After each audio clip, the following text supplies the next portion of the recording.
Take three. Hopefully my voice records this time. Alright, for Group H, our topic question was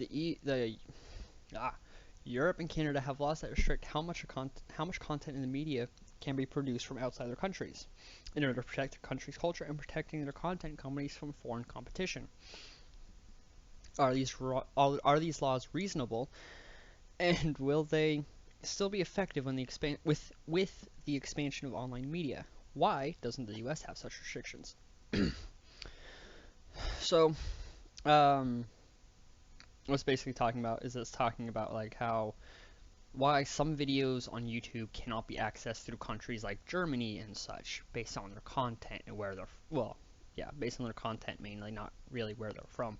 But um, one main reason we thought it wasn't restricted in U.S. was because it would violate the First Amendment and it'd be deemed unconstitutional. Uh,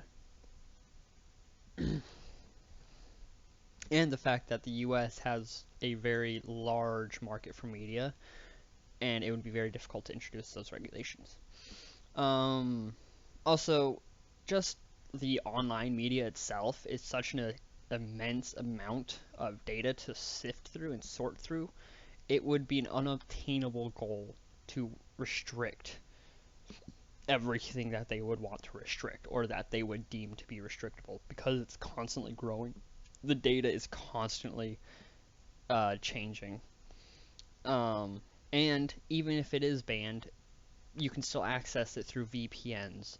So let's say, most you can get VPNs for free on your browsers like Google Chrome.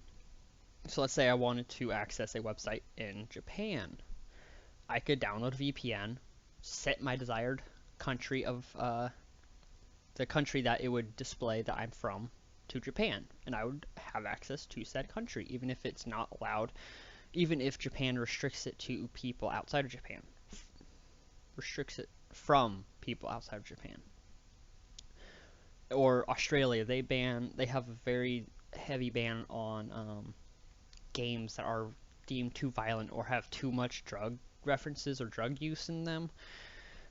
They get banned, but they can still be accessed through VPNs, as a lot of people do.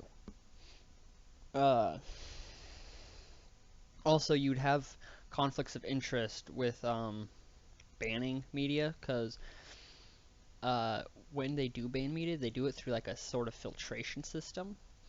They base it off the content, and it kind of like it just depending on if it's too violent or whatever the restrictions are, you could have some conflicts. So like for Deadpool, it's a superhero movie, but it's gory, it has excessive language and excessive violence, but that's Deadpool. So the argument could be made that it shouldn't be banned because it's a superhero movie. But if it is banned, the way they filter it could technically deem all superhero movies bannable or restricted.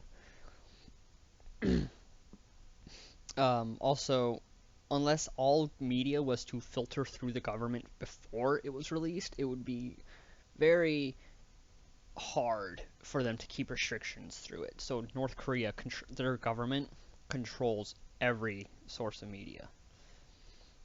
Um, yeah, and in the question it says they do it to protect culture, but the U.S. is considered a melting pot of cultures. So banning something because it's not part of our culture would be contradictory because we have no set culture because we are a mixture of a lot of other cultures. And yeah.